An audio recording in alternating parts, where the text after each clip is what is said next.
Dans les rues de Téhéran cet après-midi, des slogans et une manifestation à la gloire du régime et de son armée. En Iran, comme en Israël, chacun revendique déjà la victoire, alors que le cessez-le-feu tire depuis à peine 10 heures et semble si fragile.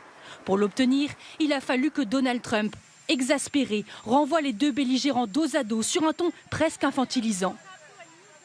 I'm not happy with Iran either, but I'm really unhappy if Israel. You know what? We basically have two countries that have been fighting so long and so hard that they don't know what the fuck they're doing. Do you understand that? La colère du président américain, car hier soir, c'est lui qui a annoncé le cessez-le-feu, avec un début officiel à l'aube.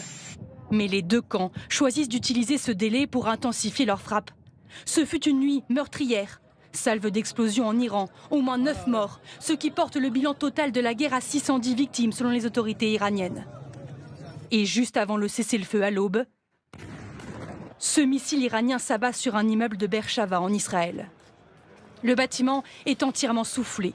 Les secours fouillent encore les décombres. Il y a eu au moins 4 morts. La trêve commence officiellement dans la matinée. Pourtant, les sirènes retentissent à Haïfa. Israël accuse l'Iran de violer le cessez-le-feu et riposte, avec un seul tir, après un coup de fil dissuasif de Donald Trump.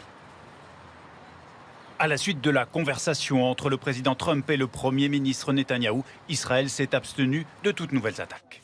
Ce soir, les deux ennemis disent avoir accepté de suivre cette trêve tant que l'autre la respecte. Les Israéliens que nous avons rencontrés restent sur leur garde. On veut juste une vie normale, c'est fini quoi, j'espère que c'est fini. Parce qu'avec les Iraniens, on ne peut pas vraiment savoir. Pour la première fois depuis 12 jours, l'espace aérien a pu rouvrir.